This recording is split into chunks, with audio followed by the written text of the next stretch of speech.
Leadership. Everyone has the potential to become a leader.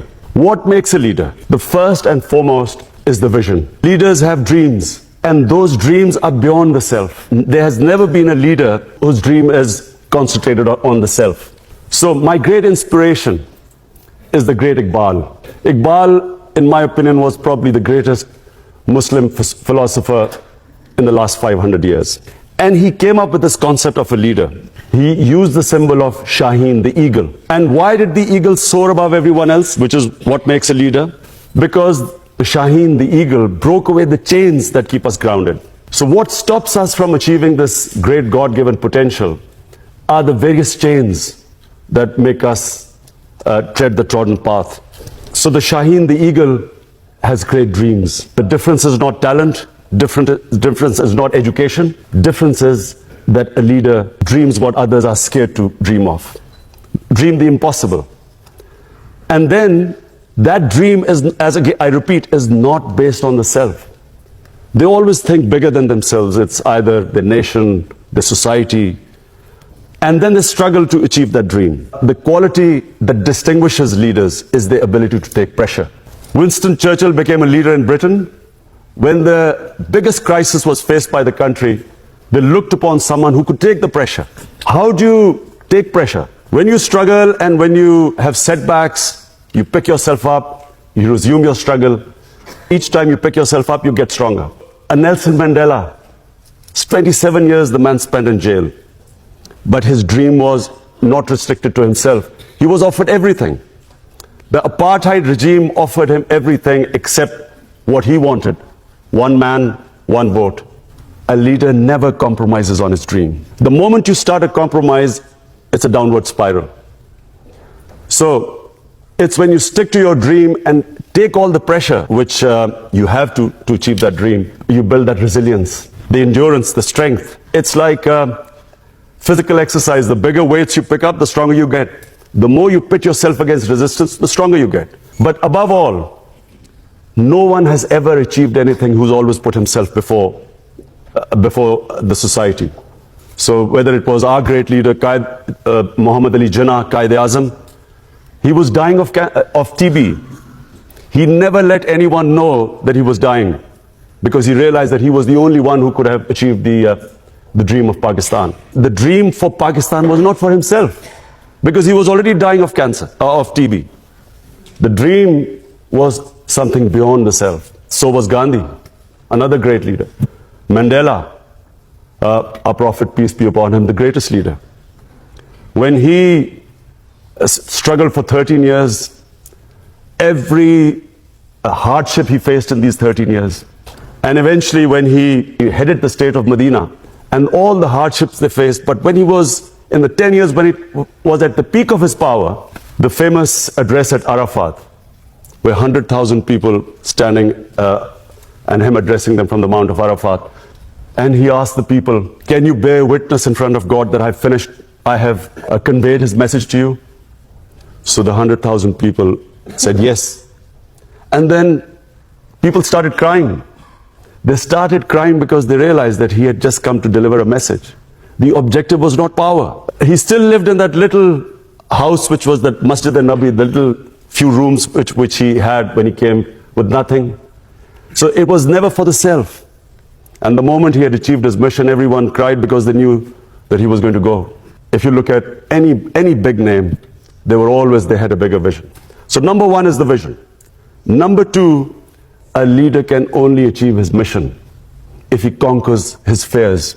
The biggest impediment in the way of people achieving their mission is that they get scared. They get scared of humiliation, failure. A lot of people don't attempt things because they're scared that people will laugh at them. People get scared because they're scared they'll lose their livelihood. I'll lose my job, I might not get a better job, and so they don't take a risk. And then, of course, above all, the greatest fear of death. That stops people from chasing their dreams. So fear is the biggest impediment in the way, not just of someone becoming a leader, but from anyone achieving their potential in life. It's fear that stops us along the way, makes us compromise. In my 13 years in politics, so many times, in 16 years in politics, so many times, I was offered compromises. to become part of a government. Accept something less. There's always a temptation during bad times to accept something lesser than your dream. And that's where the downward slide, as I said, starts. So fear is, you get scared along the way, people will say you can't do it. The moment you accept in your mind that you can't do it, you won't do it. As long as you do not accept defeat, failure cannot defeat you. You only lose when you give up. As long as you keep pursuing your dream, every setback is a time to analyze where you went wrong. Analyze your mistakes, correct them, pick yourself up, start your struggle again.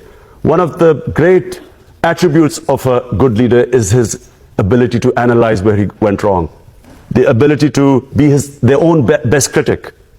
They should be able to analyze, because you can always come up with a wrong analysis and go take the wrong road. When you have a setback, you will always have access to a lot of advice. A lot of people will be giving you suggestions. Suggestions are free, so there are plenty of them. It's then the ability to know, and you should be your own best critic. And finally, a leader must have integrity. You cannot have a leader who does not have credibility. People only follow someone who they trust. So all the great leaders, and our great leader, Jinnah, or even his opponents always knew him to be an honest man. He spoke straight, people trusted him, they knew where they stood with him. Of course, that was also the greatest, our prophet, peace be upon him, was called the honest one, the truthful one. Al-Amin. You can't be a leader if you do not have credibility. So credibility is one of the biggest reasons why people follow you. They have to trust you to go out and risk their lives for you. So all great leaders always were trusted by the people who followed them. So these are the three main qualities that makes a leader. From my own experience, I found when I played cricket as captain, cricket was the only sport that needs leadership. No other sport needs a leader. The coach is everything. I found in cricket that when the chips were down, the entire team looked towards the captain. Captaincy only came in moments of crisis. If you were doing well, you didn't need a captain, but you needed a captain when there was a crisis. And the moment the captain went down, the team went down with him. As long as the captain would not accept defeat, the players always looked at his body language, not the speeches he made. What was his body language? If his body language betrayed, if the body language reflected defeat, the team would give up. When I was building the hospital, it was far more difficult than something I had ever done on the cricket field. And all along the way, there were people who used to say, you can't do it. The first ever meeting we had, we were trying to clear the concept of building a cancer hospital in Pakistan. So I had 20 doctors, top doctors from Lahore invited to give me advice how to start, how to build a cancer hospital. 19 out of 20 said you cannot build a cancer hospital in Pakistan. The government of Punjab had tried, they had failed to build the hospital. Only one said that you can build a hospital, but that doctor said that you cannot treat cancer patients free. Today, Shaukat Hanum is the only private cancer hospital anywhere in the world where 70% of patients get free treatment. It was awarded by the World Health Organization, WHO awarded Shaukat Hanum for services to humanity as the only private cancer hospital, which is also the biggest charitable institution in Pakistan. And then when I came into politics, for most of my 16 years of politics, people laughed, made fun of me. It's too naive, doesn't understand politics. And all along the way, I was told one thing. To succeed in Pakistani politics, you have to do as the Romans do. So you have to make compromises and so on. And I was always offered compromises. Today, the only reason Tehreek-e-Insaf is by far the fastest growing party in Pakistan, had I compromised, this would not have happened. It's because people in Pakistan, as they say, an idea whose time has come. Finally, people have realized that it's the only political party that they can trust.